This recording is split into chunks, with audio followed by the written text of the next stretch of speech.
I got infinity money. What, Earl? I just let you do it from now on because it's so funny. I know you're gonna do it. I see you on the bottom over there. Yo, what's going on, everybody? Welcome to the Beyond the Backboard Podcast, episode 28. My name is Omar. Next to me is Earl. Below me is Max, and we're coming at you with another. Why am I below episode. You? Why am I not? Yeah, you know what? I do have to say this. Show up on time, Max. No, that is literally the reason. Okay, that's fair. Yeah, that is literally the reason. Next week, I'm showing up 10 minutes early. I'll show up 2 hours early. I'll sleep on it. I feel like the screen should be in thirds, so we're all like equal. But no, I just get shoved down like here. this. Yeah. Ooh. See. Look at this. Now I'm do you guys like this? Do you guys like this? I don't know. I didn't know how to feel about this. That's why I didn't put it. Why does the shortest person look the tallest? That's all.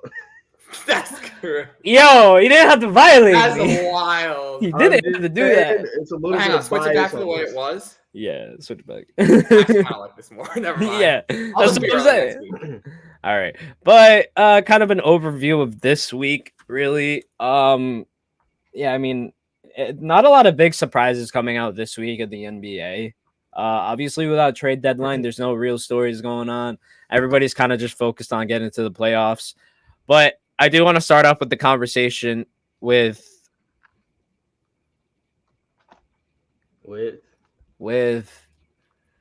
I'm choosing. What's the more interesting team to talk about right now, the Lakers or the Knicks? Go ahead. Let's start with the Knicks. Let's talk about it because I just saw the defense just like absolutely shift within a game, and I loved it. And it's only because of OG and Anunoby. I know it's gonna get much better. I'm not trying to do the mid Knicks. That's crazy, but I'm not trying to do too much glazing, like Earl calls it. Sorry, I thought I had Krispy Kreme on my mouth. My bad. That's crazy. You can't be doing that on YouTube. YouTube's not gonna allow this. We're gonna get a strike. I'm talking about Krispy Kreme donuts, bro. We know who you're talking about, man. We know what you're talking about. We know what you're talking about. I don't know, bro. The glaze was too much for the glasses. I don't know if I've ever seen glassless Earl. Yeah. I don't think I have either. That is weird.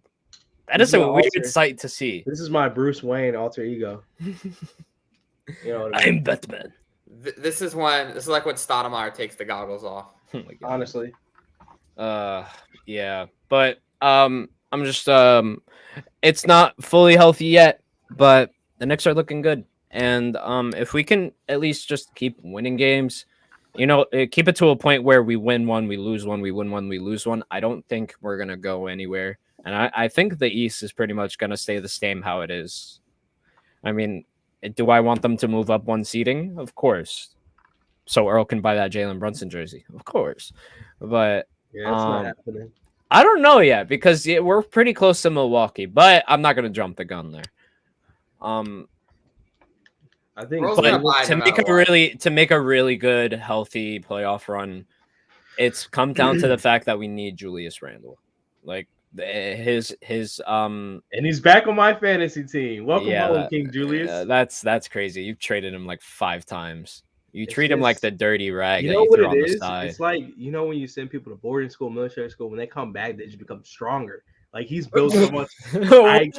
What did Daniel do that made Julius Randle stronger? He literally got injured on Daniel's team. I sent him to recovery. Like, I couldn't take care of him when he got injured. I sent him off to get recovered. He came back with a new friend, Darius Garland, who I'm absolutely happy I was able to acquire. Great young guard. That was a good pickup, by the way. They became friends, and then we brought back Vegas. And Julius Randle, he'll be healthy. We all know, I know we make jokes all the time, but I mean, Julius Randle has his moments where he helps the Knicks win games. So I think it's going to be important to get him back healthy. I know we joke about it, meme about it a lot, about him being kind of a ball hog at times, but I will say I don't even want to call it the threat, just having him out there as an option to score, I think it opens up Brunson's game a little bit too. So I think it's going to be important definitely. to get him back and healthy. Like, just to add to the selfishness line, like we saw in the past that Julius Randle had to change his game so much within the times that he was in New York. People don't realize this, but he legitimately had to change his game like 4 or 5 times to be able to fit what New York has been trying to throw at him. First, he was the number one option. Then it's RJ Barrett. Then it's him and RJ Barrett. And then it comes exactly. It's all just like it's confusing. And I want to give Julius Randle his props because his effects, the effect on the game is missing. And oh, really? Max, what do you have to say about it? I want to hear this. This has nothing to do with what you're saying. I just like doing quiet coyotes. Quiet coyotes? Really? Yeah, isn't that's the thing? Like talking coyote. Like whenever he does this, I just go to this thing. There's this anime. Just letting you guys know. I don't know if that means anything, but we're not affiliated with anything. No, it doesn't. I don't think it does. It's just I'm just giving a heads up. Disclaimer. We're not affiliated. I don't know nowadays. It's 2024. We never know. Maybe it's the guy. You know what? That's fair. Gang sign is quiet coyote. I'm just saying, man. Like, I don't know. I'm not gonna assume though. Well, what if this is a sign now? What if that means we're feeling? What if this is someone's sign? Now you got whoa, Earl, you can't be doing that. You can't be. That's what I'm saying. Any motion I do is strictly because I'm moving that way. Not like that. No. So I don't think of the quiet coyote when you do that. Because frankly, I've never ever heard of the quiet coyote. I mean, like besides you bringing it up, being like, yes, this is the quiet coyote. Yeah. But the reason why I know this sign is because of an anime I watched called Chainsaw Man. Okay. And there's nobody is watching Chainsaw Man. Respect. I guarantee you, clip him, because my guy, Chainsaw Man is the top 10. Nobody. Wait, hold on. Let me finish my thought real quick. No one thinks of anime. Other than you. Okay, fair enough. And start the edit. That's like the thing in school. It's like cut, boom. It's out of there. It's like everyone's talking. Teacher's like, okay, everyone, quiet coyote, like talking coyote, quiet coyote. And then everyone's like, oh, coyote's quiet. I got to be quiet. I'm not going to lie. I just think of a wolf when you do that. Okay, a quiet wolf. It works. No, I don't think of a quiet wolf. I think of a wolf because wait, but let me explain. Because this in the anime, this guy goes like Kong. And he goes like this. He sees through his eye. And then whoever's in his eye, like right now, Max, your face is in my eye. A coyote would come and eat your head. Oh, so there is a coyote reference. Yes, it is a coyote reference. Damn, so it's like where they got it from. It's like a demon coyote, though. It's like a demon one. Okay, well, but they got it from the original Schoolyard Quiet Coyote. That's my point. I'm not going to entertain this. Anyway. Anyways, what is it? Earl got the notebook out. What is not my fault. I'm just looking for the plot. I think we lost it. Yeah, me too. We did lose not in there. No, it's not. It's not in this one. Okay. To lose the plot even more, y'all know how in 2K there's like floor setters. Yeah. Randall is the opposite of a floor setter. He has the ability to completely collapse a team and ruin everything, but he also has the potential to make things so much better. Because I do agree with not everything Omar said, but I do agree with the fact that he needs to be out there to open up the game for Jalen because teams throw 5 guys at him. They throw 6 guys at him. They throw their entire bench at Jalen. Yep. And they're content with letting other people beat us. And while we do have good players, when Randall is not there, there's not a clear dominant offensive player other than Brunson that teams have to worry about defensively. They can double, they can help, and they're going to live with Josh Hart taking threes or Precious Achiuwa taking threes or Isaiah Hartenstein taking like mid-ranges. So having Randall there just as a distraction, as a threat, as someone Brunson can get the ball to, as someone who can generate his own offense so Brunson can take some possessions off and rest, someone who can, when he feels like it, get rebounds, the occasional good defensive play. Like Randall has a very high ceiling, and he has had games where you're like, damn, I'm thankful to have him. Because there's been moments without him where the offense just looks absolutely terrible. And I'm like, I would give anything for Randall to just do that stupid pin the ball against the back, like run down the lane, pin the ball against the backboard with his left hand and somehow make it. Like I would give anything to just have Randall there to just get us a basket, no matter how ugly it looks, just get us some points. Because he will get you those baskets where you're like, finally somebody was able to put the ball in the hoop. So he has the potential, if he is healthy and not being a ball hog and not tearing the team apart and not turning the ball over 6 times in a game, if he can do that, the ceiling of this team is so incredibly high, and it has me so excited. But I also recognize the fact that he could completely single-handedly blow up any chances we have of being successful in the playoffs if he is doing those bad things. So I feel like that's the duality of Julius Randle. It really is. It's like duality. It's like with him, our ceiling goes up so much higher, but our floor also goes down way more. And it's to the point where I'm like, I would take the chance. See, here's the thing, though, because when we talk about selfishness, we saw a lot about the older. And we saw a lot about the older Julius Randle, where we were talking about like how he was a ball hog and stuff like that. I feel like as soon as OG came along, we got somebody that we can reliably make an open three. We got somebody who can reliably take a shot, and we won't have to worry about it. And then on top of that, he emphasizes his efforts on the defensive end. I just feel like with OG and then with everybody that we got, I feel like we added a lot more depth to our squad to make Julius Randle better along with Jalen Brunson. So I just feel like there's more going on. Like we just gotta wait. We gotta see, and we still have to realize like we still have yet to see this team in full health. We have yet to see Mitchell Robinson on the court with OG and Anunoby. I'm so excited for that. Me too, bro. That's gonna be the best defense undoubtedly in the You should NBA. just trade me Mitch for free, honestly. No, I'm not gonna trade you Mitch for free. He was sitting in my IR all season. I'm so upset about that. I hope that we don't trade Mitch in the offseason. Like, I know we have some good center depth, Max, but can you please fix your camera? Mitch is still the best. Send him to us so we can pair up the best defensive front. Max, please fix the camera, man. Listen, what do you mean the camera? There's nothing wrong with my camera. You know what you're doing. You know what you're doing. I mean, listen, I don't know. When you got AD putting up like 25 and 27, and just like it doesn't sound like the Lakers need another defensive center. I promise you, if we move AD back to the 4, all around gameplay for the Lakers would be so much better. But would Ham do that? Would Ham really move AD to the 4? Max, move your fucking camera, bro. Move it. I'm not doing this with you.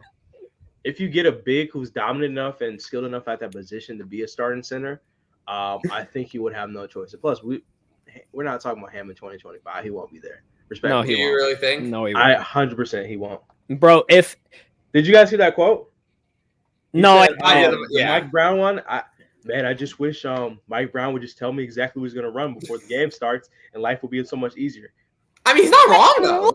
I mean, but he's not wrong. Like that's probably one of the most true things he said. There's no cap there. Yeah, but like it may not be cap, but it just shows the fact that he literally has not only does he have no schemes, but that's the way this man thinks. And the fact that he'll go out to the media and say stuff like that after all the different things he's done with this team is it just makes us look so stupid. I have to ask, did he work under Mike Brown at any point in his career? If I'm being honest, I do not know. I know. Yeah, I know. I know he was with I know it was with Milwaukee, but I guess what I'm asking is, do we know if, let's say, Mike Brown was there? Was he there? I don't know. Maybe there was I don't know. But bottom line, that's just what kind of line? This is why I feel like this is why a lot of people in New York don't talk to the media, because they're just gonna say something fucking stupid. What is that kind Darvin Ham embraces it. I promise you, we talk about this all the time. Darvin Ham's best attribute is literally what we call his podcast bald head talk. Not even that. Literally, anytime, we talked about this before. Any athlete who gets in front of a microphone, they automatically equip this trait called podcast talk. They'll say the most outrageous and crazy things. So Doc just Rivers, because the microphone is there. I'm just talking about in general, players. Remember the Jaylen Brown thing? Yeah. With Taylor Rooks, when he's like, "Yeah, we're gonna win 5. We're gonna win 5 championships in the next 7 years, something crazy like that." It's just it gives you this false sense of confidence. It could happen. And Darvin Ham, funny. Shakespearean Ham, whatever you want to call him, he spends more time working on his pregame, after game quotes that it's just we talked about this before. It's not that I'm okay with losing, but it sucks when you lose and then you have to go listen to Darvin Ham give these cryptic quotes and blame everybody else but himself. That's the biggest problem we have as Lakers fans. He's obviously not the worst coach we ever had, but these quotes are. I think he's up there. I mean, he led him to a conference finals. That automatically. I think Frank Vogel was a better coach than he was. No, obviously, yeah.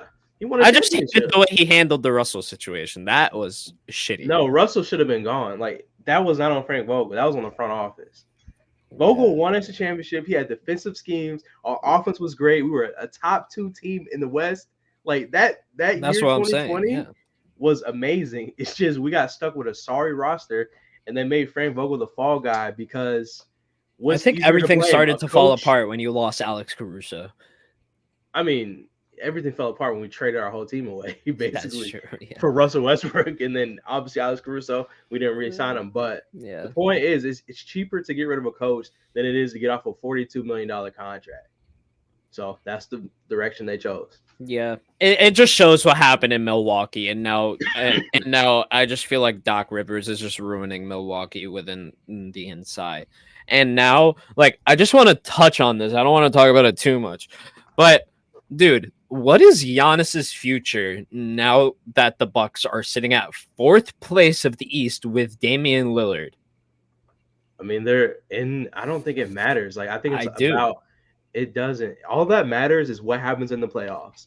If they go in the playoffs, absolutely choke, absolutely just play terrible, lose to a team they shouldn't, that's when the conversation changes. But I don't think it's going to be like, oh, we're not first seed right now. It's over. Giannis is leaving. I think it depends on how far they go in the playoffs. That's what all this matters, in my opinion. What if they get first rounded? That's what I'm saying. That's what I'm saying. I think a lot of it depends on that. They can. Looks like they can get first rounded. They lost all their defense. I mean, Drew Holiday was like the epicenter of that defense. I remember when I had that conversation and y'all didn't believe me when I said that? With Milwaukee losing Drew Holiday? Yes, I said Drew Holiday was he was bigger than what people were. He was a better player. I think he was a bigger piece. Yes. Yeah, he was a bigger piece than we thought. Yes, 100%. That when you lose that aspect of your on-ball guard defender, you're going to feel it. And that's exactly what happened when you traded for Damian Lillard. No offense to Dame. He's a great offensive talent, decent playmaker, but defense is a huge fall off. Yeah. You want to know Detroit's biggest problem? This is kind of a jump around. Yeah, you want to know Detroit's biggest problem? I mean, there's a lot. Oh, the amount of ex-Knicks on their squad. Yeah, that is true. Detroit and Dallas, they just love to pick them up. They don't care. Detroit and Dallas have a weird thing of wanting Knicks. Like we're always doing trades with Detroit and Dallas. For some reason, those are always the two teams. Like 60% of our trades go down between those two organizations, and I don't know why. Yeah, honestly, it's probably because one, they probably just don't want to see Dallas win, and two, the Pistons just suck. So it's just like sending players to a team, getting better players, and sending them to the gulag is a great business decision, to be honest. It's just that triangle of like Knicks, Pistons, Dallas. You know who also has an insane player triangle?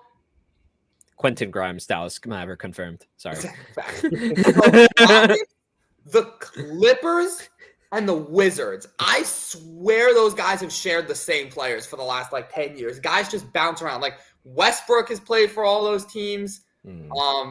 I can't think of them off the top of my head, but like I swear to you, just like look at the teams. Like Chris Paul's played for two of those teams, but he was also involved to trade to the third team.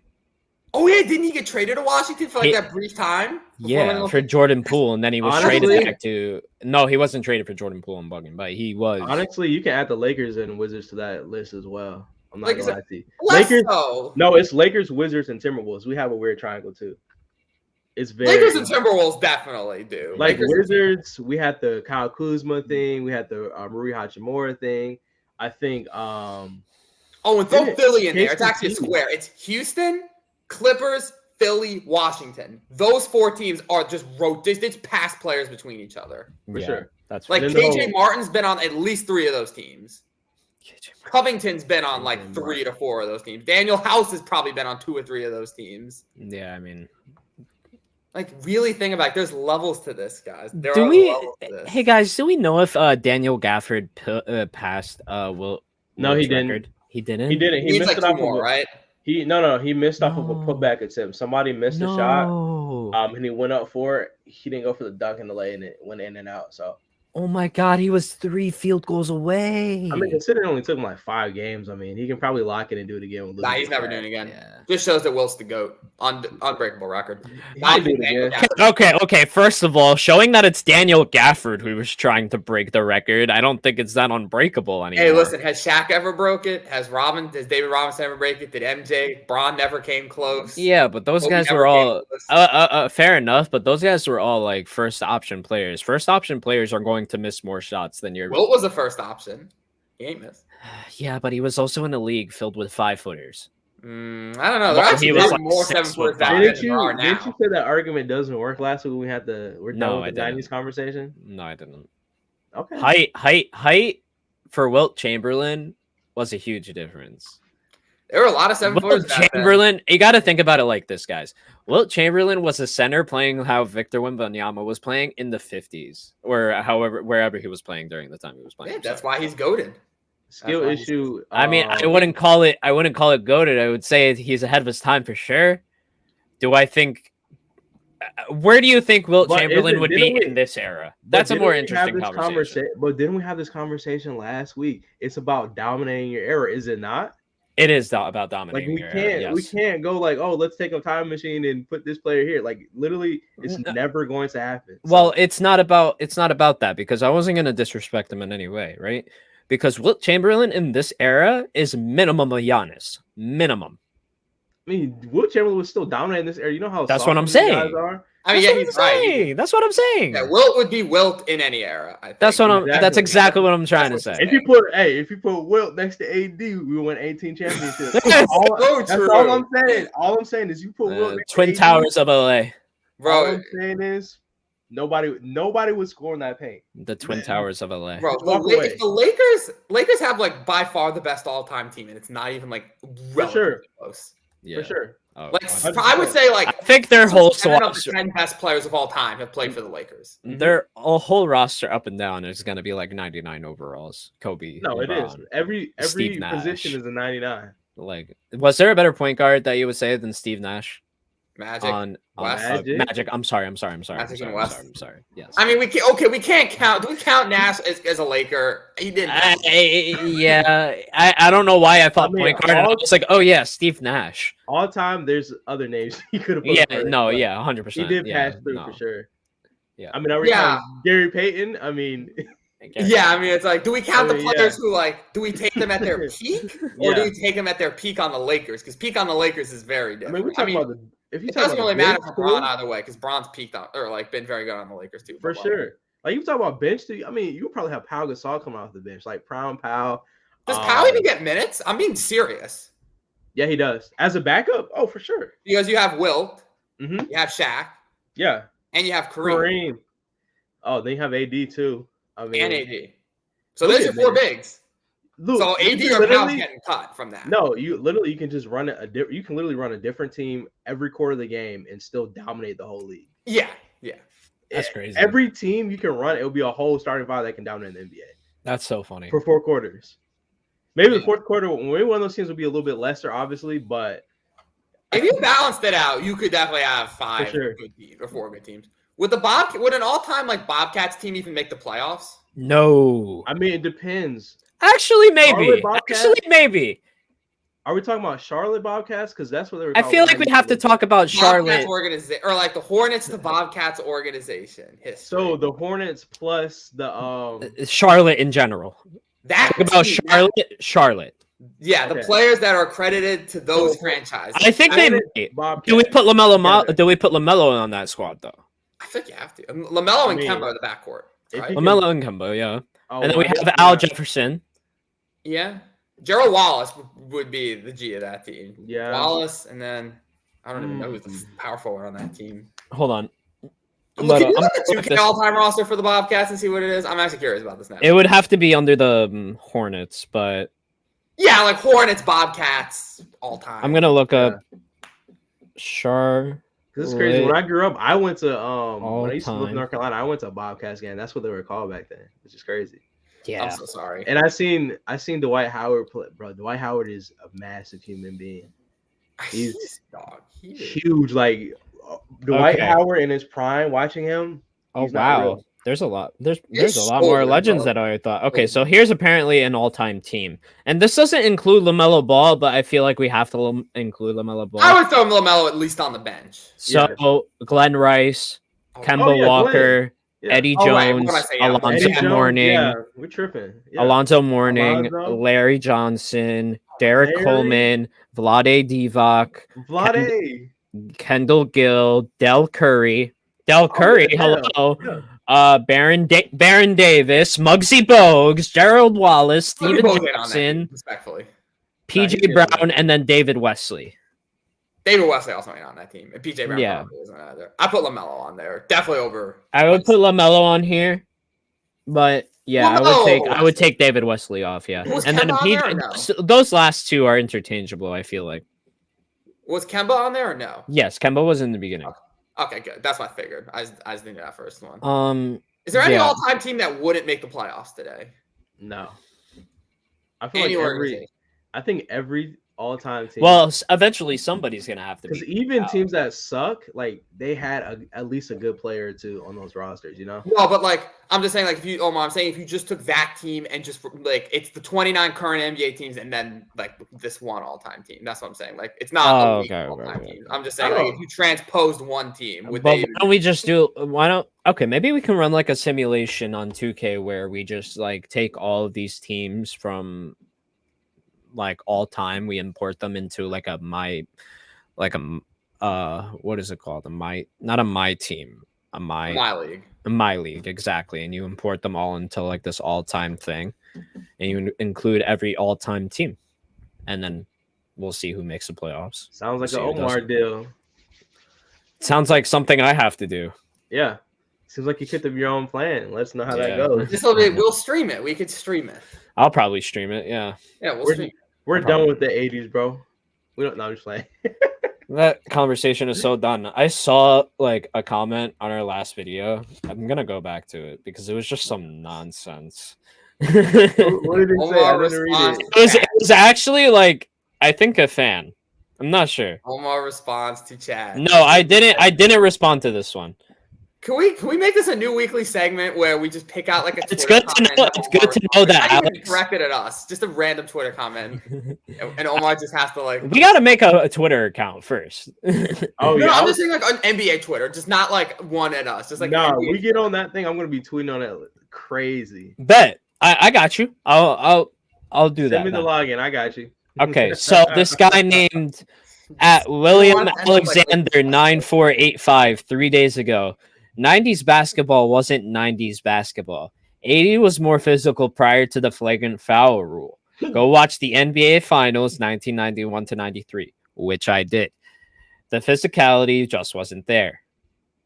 So the argument there is that the 80s was more physical than the 90s. Yeah. I mean, I don't agree with that because when I saw the 1991 finals to the 1993 finals, look, not the best defense. The whole finals. I went back and watched highlights of it. I didn't I'm not gonna watch the whole games. I'm gonna watch 3 full finals games. Kawhi Leonard said.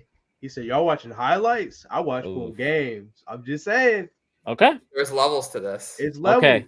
There are levels to this. But you know what? You probably watch more than I have. So, but this is what I wanted to reach. What I wanted to reach was when I saw like these highlights because I didn't I have work, I have school, so I couldn't fully invest myself into looking at all 3 of these games back to back to back.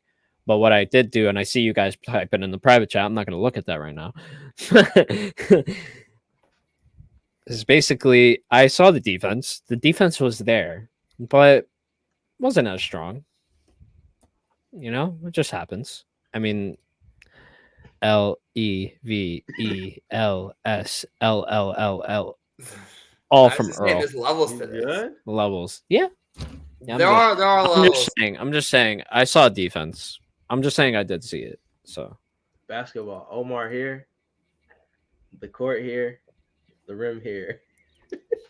The court here is crazy. When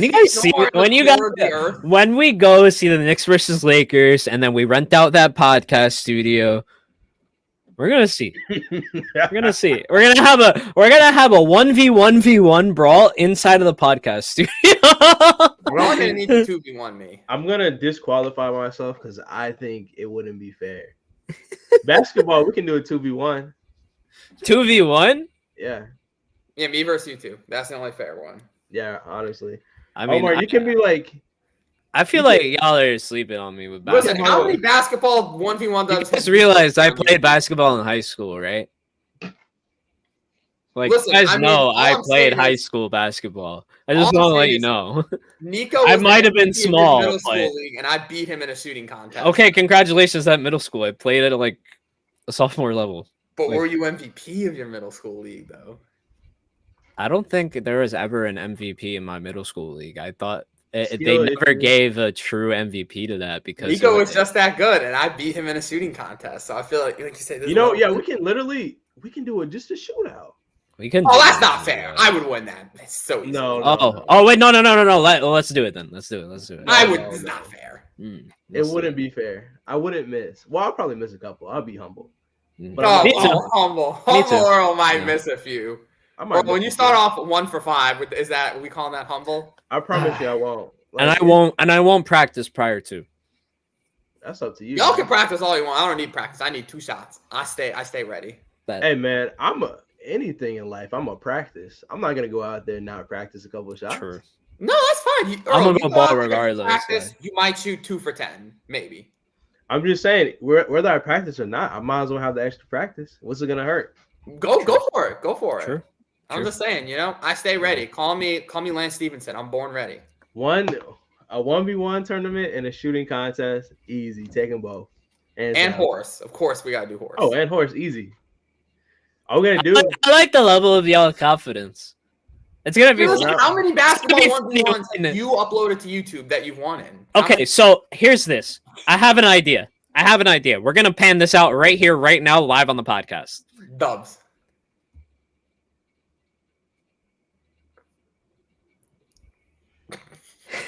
The amount of cap that you're I'm sorry, I lost my words there for a second. Like Dupin smirks over there. I lost my words for a second. Omar. I'm sorry. I was right here. I was like gonna say it, and I lost it.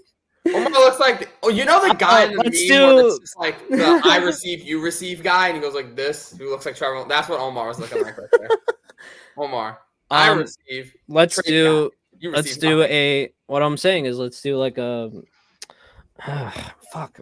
I forgot the terminology. That's why. Omar, spit it out. Basketball. I know. We record it and we post it like in the pot video. Like not a YouTube video. Like, what is the name called? What do people call that?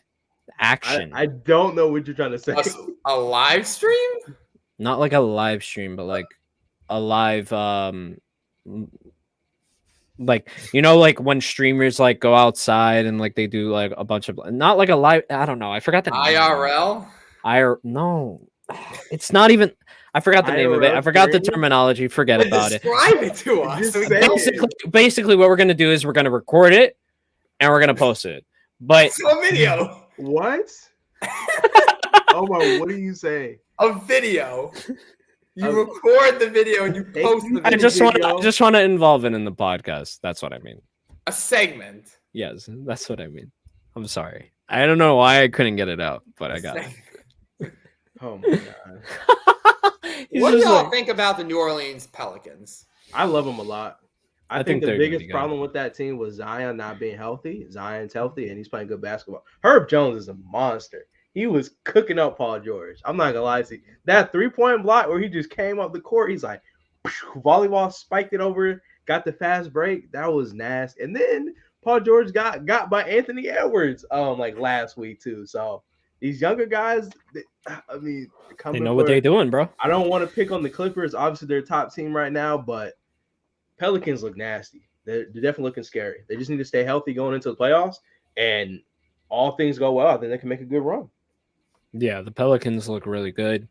I think that they got the best chance of a first round upset. I like them the first round. For sure. Yeah, they got an upset. I pick them. I'm still probably if I had to Where go. Are they in the standings? Yeah, if I look at the West standings right now, which like I'm not, sixth. But I would say if I had to pick the 4 teams that'll make the second round, I'm probably going. I think I'll probably go Minnesota. I'll give them an edge. Well, I don't know if Cat's going to be back, though. Assuming Cat is healthy, I'll go Minnesota. OKC, Denver, and wait, I was wrong. Milwaukee moved up to the 2nd seed. Milwaukee won 43 games. Cleveland's behind by 1. Omar. I didn't want to say anything, but you were talking crazy on the Bucks. Bro, we gotta call you misinformation. I'm not a fan of Doc Rivers because, like, frankly, I know you were talking about Doc, but I mean they've been playing better basketball recently, and they should, bro. Like, they have Damian Lillard and Giannis Antetokounmpo. They shouldn't be in 3rd place or 4th place in the East. They're not. Well, not anymore, but now they were when they first started. They started off like 3 and I can't remember actually. What game did Doc Rivers take over? I'm not sure. They didn't. All I know is that Doc got them boys in line now. Damn, the Celtics already clinched the playoffs. That's wild. Yeah. We just talk about how good the Celtics are. They clinched the playoffs. The Celtics are really good. They have the best opportunity to get out the East. I can't do it, guys. I can't. Austin Reeves took that team out by himself. I can't say anything about the Celtics. Oh. They're on a 4-game win streak. The only team that clinched the playoff spot, and I think they clinched it like a week or 2 ago. Like, they've had it clinched for like 2 weeks. I'll see you in the playoffs, Celtics. Let's see what you got. All I know is that if I got Austin Reeves in a dream, we got a W. Yeah, so I don't fear the green. I don't. Yeah. You know what though? I will say about the Milwaukee Bucks, good thing for them. They are 7 in their they're 7-3 in their last 10. Dang, I believe before that. Yeah, I know. That's what I'm saying. So I'm apologizing because I didn't know. Misinformation. Misinformation. Yes, you can call me that however you like, but you gotta understand, they almost lost to Philadelphia last night. We lost to Philadelphia. We lost to Philadelphia without a lot. They didn't have Maxey. Oh, yeah, the first game they had Maxey, no? No, the first game they didn't. The second game they had him, we beat them. But we lost. It doesn't matter though. They scored the same amount of points in both games. They scored 79 points in both games. I'm sorry. Incoming, anybody can start a podcast. I mean, after what Omar said. Oh my God! Here we go. I love how that was coincidentally the video that blew up on our TikTok. That was pretty funny. That was pretty funny because we got it. Hey guys, let's start a podcast. Yeah, I was like, hey guys, hey man, let me wake up and hate on a podcast today. If you guys want to get to Omar, just say something crazy on the video. I mean, I'm not gonna respond to every single person.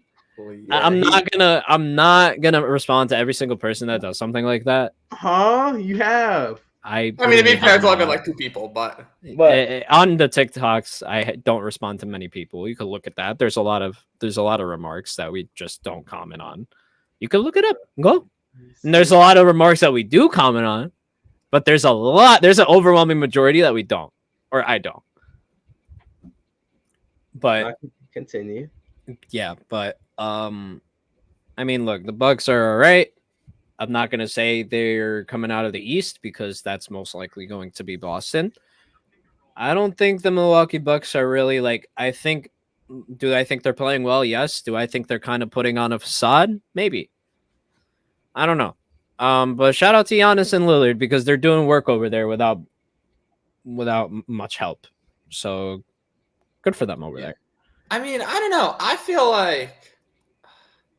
think the Bucks could get to the second round. I almost feel better about teams like the Knicks and the Cavs than I do Milwaukee at this point. Like, the Cavs are legit. If they are fully healthy, they are legit. I still back the Knicks bias. I still back the Knicks. Giannis. It's going to depend on the draw. Giannis. I think Giannis and Lillard are good enough to get him into the second round. Hear me out. Giannis. This is how they talk about you, bro. This is how the fans talk about you. They don't believe in you, Giannis. I believe you can take out the fake green and let the Bucks Nation ride in the East and meet us in the finals. That's all I'm saying.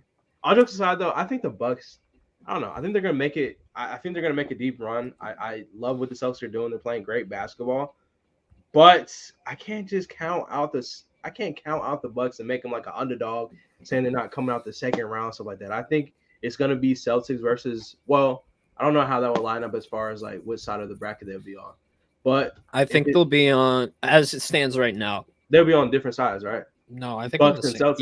Yeah. Yes. They'll be on the same side. And they would be. They would be on the same side. Yes. We see. It's the same thing as last year. We would see the Cavaliers, and right? Yeah, it was 3 and 4 last year, right? Or was it 4 and 5? That was the positioning that we had last year. So they wouldn't be able to play each other in the Eastern Conference Finals. I don't think so. The way it's set up right now. I don't know. I think so. I do think so because I think it's gonna be like 3 versus 6, or like, yeah, it should be like 3 versus 6, and then 2 versus 1 versus 8, and then 2 versus 7. Yeah, because and then 4 versus 5.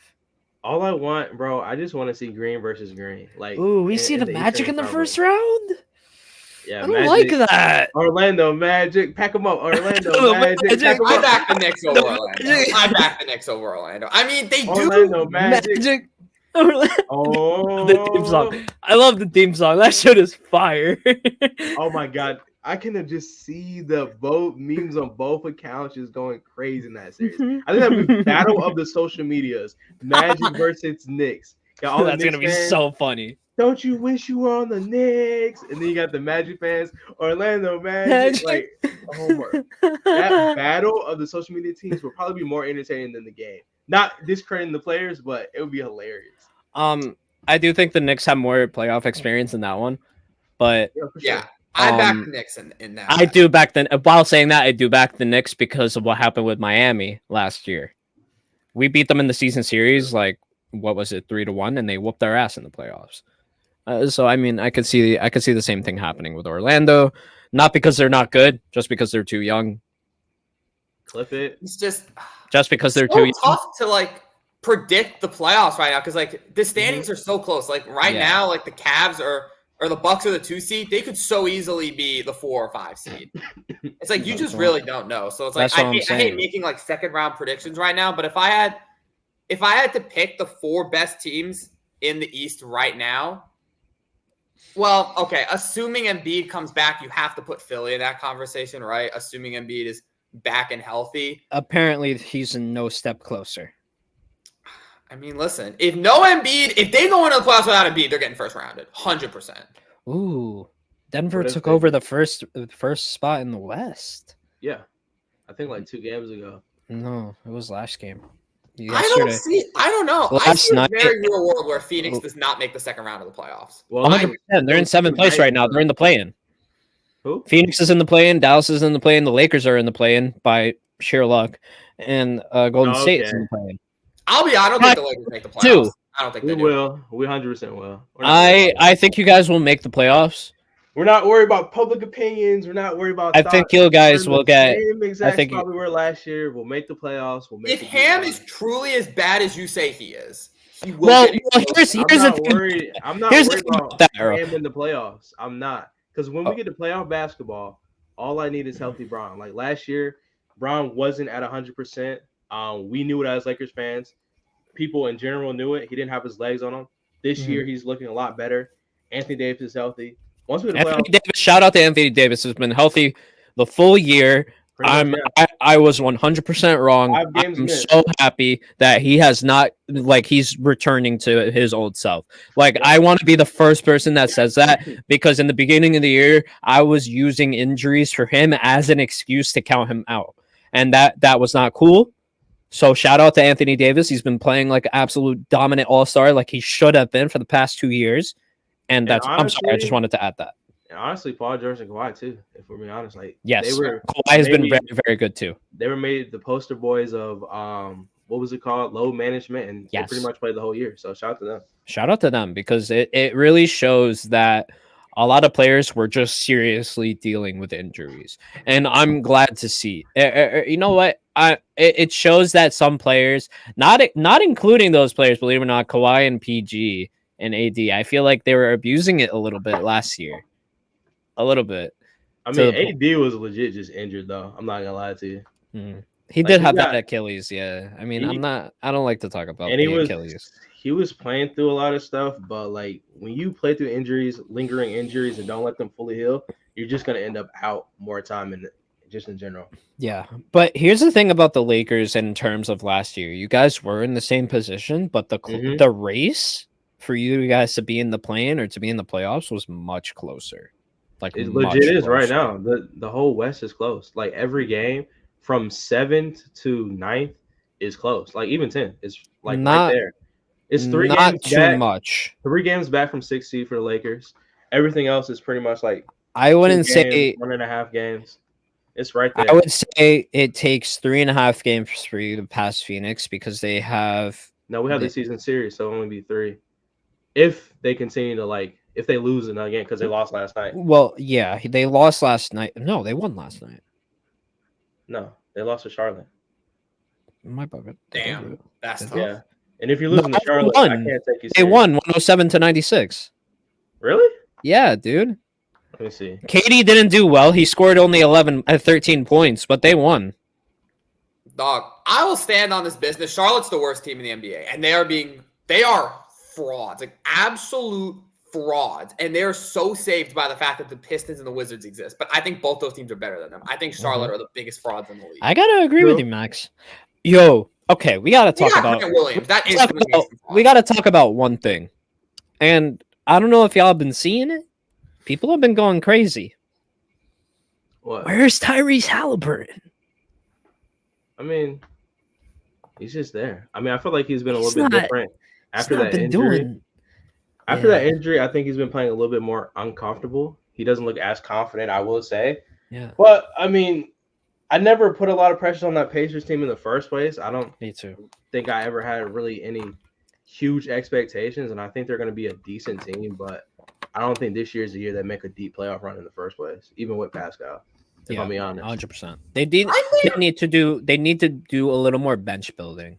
And with Benedict Mathurin gone too, I mean that's a pretty big piece as far as their bench unit as well, or starter. I don't know if he was starting out, but he's playing good basketball. So I think they'll make the playoffs though. I think they'll get that 6th seed. I could see them being the 6th seed and avoiding the play-in because Siakam's been quite good. He has been very good. He's been a nice addition. They're missing Mathurin, which is tough, but I could see them as a 6th seed, not a winning first seed 6th seed, but I think just making the straight up playoffs, not even being a play-in team, just skipping that whole thing and making the playoffs. Well, here's the thing: Miami's less than a game out, and I think Miami can really climb the ladder here. I think they're going to be a play-in team. I think they win their play-in, but I think they're a play-in team. I think they can climb to 5th.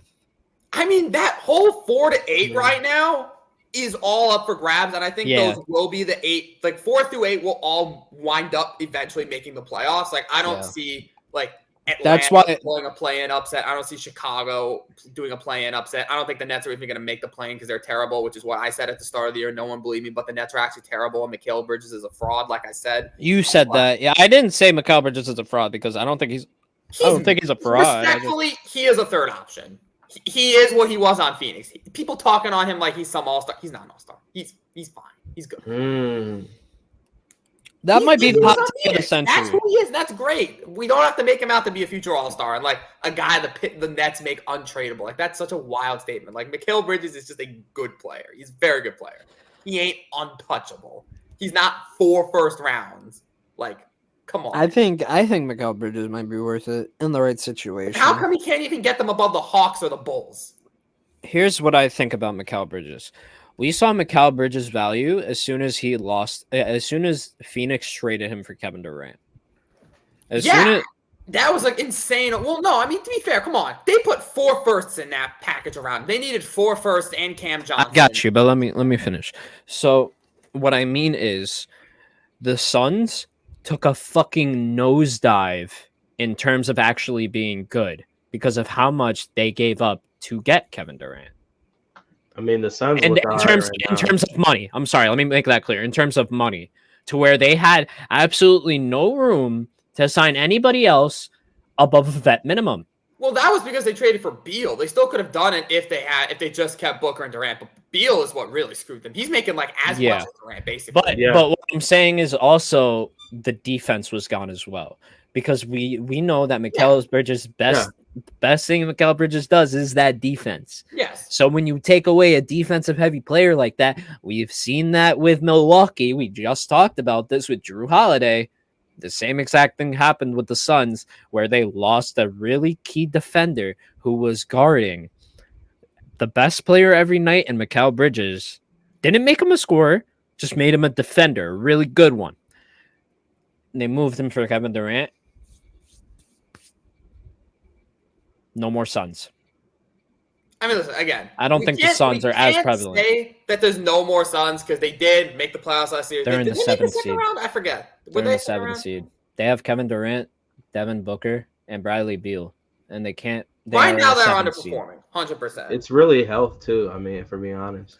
But if one player is out, that's not a big deal. It's a valid argument because you knew what you were doing by going and getting Beal and trading. I agree. Was notorious for being healthy, so I feel they knew what they were doing. Literally calling him Iron Man. But I get what y'all. I get that. I'm just saying, like, a big problem with like a lot of these teams, like some of these teams that in the West, is health problems. Like the Mavericks, I feel like they probably could have a better season. Kyrie missed a lot of games early on. That chemistry wasn't really connecting well. Obviously, they made trades to make the team better. One of them's going to leave, too. Guaranteed. One of them. Yeah, I don't know what they got in Mavs world, but they seem to like playing together. It seems like those two aren't the problem. It seems like, for the most part, the team around them. And they made it better at the deadline with Gaffer, and getting rid of Grant Williams is a net positive. So PJ Washington as well. Washington's been solid. Like they've made – I feel like they're trying to really make it work. And it seems like they don't hate playing with each other. Like, they're happy to both put up 30. I think Kyrie wants the ball a little more, but I mean, I feel like he knows he has to take a step back because, like, Luka. Yeah, he's Luka. Kyrie. It seems like Kyrie's happy to kind of lead the second unit and like play those minutes when Luka's not. And he gets this 10 minutes a game when Luka's on the bench to kind of like be the primary ball handler and like do Kyrie things. And then he's just kind of happy to take a back seat when he's playing on the court with him. It almost feels like the perfect fit, but it's not because it's not by any means. It's not winning. I mean, they're doing better than I thought they would. I'll be honest. They're better than I thought they'd be. Yeah, to be honest, Kyrie's still having a solid season. I mean, he's putting out 25, 5, and 5, shooting from 3. So that's what I'm saying. It's not those two. Yeah. Like, those two are the ones carrying the team. You could still put 25, 5, and 5, and like, I mean, dude, we talk about this with Julius Randle. You can put up 30, 10, and 5, and still be a negative for your team. I mean, so true. Wherever he is. I'm not gonna. I'm saying like, yeah, I agree with that, but Kyrie Irving is like just playing how Kyrie Irving plays. Like, what you expect from a Kyrie Irving on his He's team. Doing the best he can. Like, I will give him that. I'm not gonna. I mean, obviously, if he was on a different team and he was the lead guard, if he's putting up 25, 5, and 5 as the secondary to Luka, imagine what he'd be doing as a main. Like, he could probably, I don't know about being in the MVP conversation, but he'd be in the top 10 player in the league conversation 100% if he was on his home team still. I think that without a doubt, like, he's still that good that he would be in that conversation. Yeah, I mean, because his top years was actually when he was on Brooklyn, he was putting out like 27 a game. Yeah, like he could still be doing that, and that again, even that was with Durant, but. I think the thing with, like Omar said, like, it's not the best fit because even if they're going to both put up ridiculous counting stats, which they are, they need to do that to offset the defense. Like, the defense of that backcourt will always be an inhibiting ceiling on the overall effectiveness of their game together. So if, like, it's basically a requirement if it's going to work that they both put up insane offensive stats to kind of leverage the inherently poor defense. Yeah. And, like, speaking of defense, I'm glad Omar brought up the Jrue Holiday defense thing and Mikal Bridges, because I think Jrue Holiday is the perfect player comparison for Mikal Bridges. That is literally his best role. Like, Holiday was the third option on a championship team. He had two other guys who could do most of the scoring. He still put in like his usual 15, 20, had his occasional 30-point pieces, but like he was the third option offensively and the primary. He guarded the best player on defense every night. He was their defensive anchor, their defensive ball stopper. The Suns blew it up too soon. I think that is Mikal Bridges' role. He is Jrue Holiday. You ask Jrue Holiday to be the number one scorer on his team or the number two scorer on your team, that's not going to work. But he can be the number three scorer. And like you said, Omar, just make him the defender. Make him the anchor of the defense. That is where you're going to get the best out of Mikal Bridges. And that's what the Suns did. He was the third option behind, Devin Booker and CP3. He was like that third scoring option. And they made him the anchor of their defense. And guess what? They went to the finals. I think what Brooklyn trying to do is they make him the focal point of their offense. He can't do that. He's not him, respectfully. At least not consistently. Yeah, well, I mean, like he'll have his occasional game. Like Jrue Holiday will have his occasional explosion, but like you can't anchor an offense around him. You can't even make him he's not even good enough to be the second primary scorer on a great team, which is fine. Very few players are. You just got to know what your players are. And I think Mikal Bridges, if he ever does win a championship, it will be in that Jrue Holiday role of that. He's not the Batman or the Robin. He's not the Batman or the Robin of the offense, but he's the defensive leader and he's the third option on offense. I think that is exactly what Mikal is. That's who he is as a player, and that's going to be his peak as a player if he ever reaches it. As long as Brooklyn still think they can run an offense through him, they're not going to go anywhere, and he will not put up the numbers that people expect. And that's what upsets me about the Bridges argument. Is people like, oh, he's untouchable, he can lead this team. I'm like, no, he can't. He just can't. He's not him, respectfully, and that's okay. But he's not. That's my argument for him. So, I wanna pose a question because we were talking about defense. I feel like it's a mistake not to bring the best defense in the league, the New York Knicks. So numbers-wise, it's the Timberwolves. No, numbers-wise, it's Minnesota. Numbers-wise, with Cat, it's Minnesota. Yeah, well, if you're going, I mean, yeah. Numbers-wise, like this season, it has been Minnesota. Actually, I'll look up their defensive rating right now. I think it's not by far off, but what I'm trying to say is now that we adjusted that we're a top 5 defense in the league with OG Anunoby, Mitchell Robinson, Isaiah Hartenstein, all of those key defenders on our squad, including Dante DiVincenzo and Josh Hart. Wow. Okay. But dude, I feel like I'm sorry, Minnesota's defense is insane. They're holding like the Knicks right now have the second lowest opponents points per game at 108. That's second lowest in the league. Minnesota's at a whole 106.7.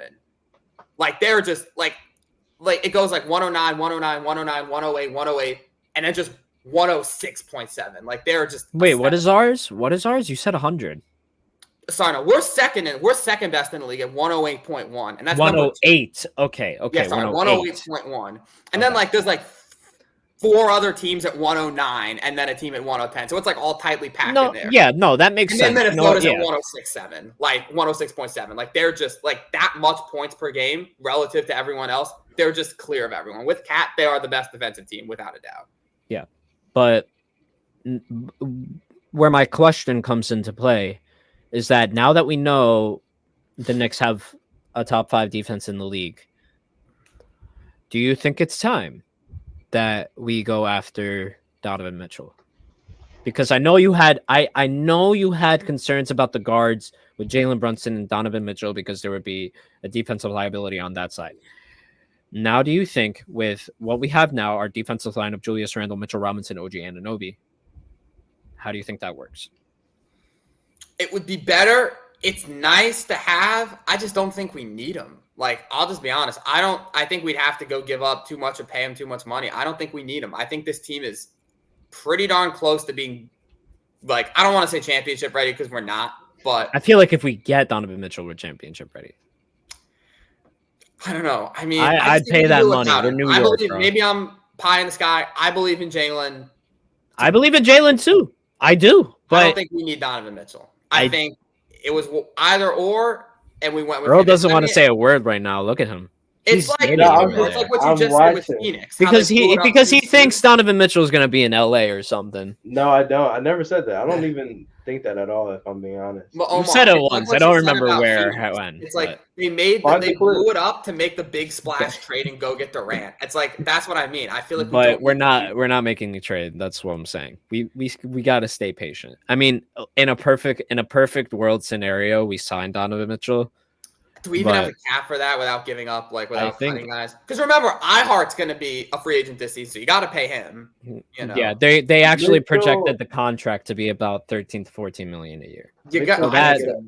It'll be more than that, I think. Mitchell's going to get a bag. He's going to want a bag. If we don't give him, I don't know, because here's the thing. Here's the thing. This is why I say I'm not sure about Donovan Mitchell wanting the bag. Because he could get the bag anywhere he wants to go. It doesn't matter. Anywhere he wants to go, he's going to get at least $160 million. Huh? Oh, yeah. If they can afford him, yeah. Of course. Of course. Donovan Mitchell's best chance at winning a championship is with the New York Knicks. I mean, you say that, but the Cavs are ahead of us in the standings right now. Like, but they're not bull heavy. They're not. I don't look at the Cavaliers. When I watch the Cavaliers, I don't look at that team and be like, yeah, they're better than New York. They don't look at you and they say the same thing. They're gonna look at us and look at the same thing, but we beat them in the playoffs. We beat them in regular season. Like, they can say all they want, but stats are stats. You're right. Stats are stats, and then they're leading. Good for them. They had a good run where most of our where if you want to talk about injuries, I mean, they went a good part of that stretch without Darius Garland, and Evan Mobley too. So Evan Mobley was that's what really surprised me there, because the Cavaliers were what was it like? It was literally just Donovan Mitchell. Well, I won't say just Donovan Mitchell, but because they had Sam Merrill, they had players step up. Him and Jarrett Allen played really great basketball in that stretch. Jarrett Allen was playing really good basketball, and I was really impressed by Jarrett Allen. Do I still think they're better than the Knicks? Yeah, Omar, I just don't see us having cap, because we're paying Randall $30 million next year. Brunson's getting 25. Bogdanovich, if he stays around, I don't know what our plans with him are past this season, but if he does, he's at 19. OG is either going to pick up his $20 million player option, or we're going to sign him to an even more lucrative extension that kicks in next season. Mitch is still going to be getting 15. Josh is getting 18. Dante's getting 11. You know, Josh has one more year on his previous contract. So this was his last year on the previous. This upcoming year will be the first of his extension. So he's. I don't think we're gonna. I don't know if we're gonna re-sign Bogdan either, though. To be completely honest. Well, Bogdan has a contract. Like, he has $19 million on his contract next year. So either we trade him. You're gonna get banned, or you're gonna get fined for doing this. You're gonna get fined, bro. I mean, $100K. I'll just let the bill sit. My point is just I just don't know if we have it in the cap, and I don't think it's worth blowing this roster up to make the cap for Mitchell. It's not worth it. We have a good team. We can. Here's the thing, because I don't know if we're even in the first tax apron out of 3, because when I see the Boston Celtics signing Jaylen Brown for a $300 million+ contract, we have space to sign Donovan Mitchell. Well, remember, NBA, the way NBA free agency works is if you're re-signing a player that is already on your team, if you're extending his contract, you can basically go over the cap as much as you want.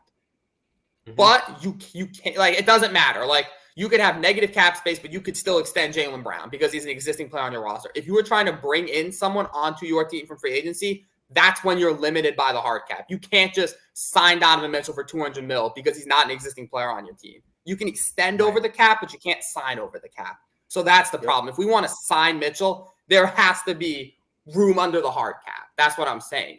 That's why you see teams, they just extend their players into infinity. That's the reward of drafting well. Is the Celtics can keep those guys because they had Tatum on their team already. They had Brown on their team already. So they can go light years over the cap if they wanted. But they couldn't go sign Kevin Durant or Donovan Mitchell because they're already over that hard cap. So that's why I'm like, if we were to get Mitchell, you'd have to trade Bogdan.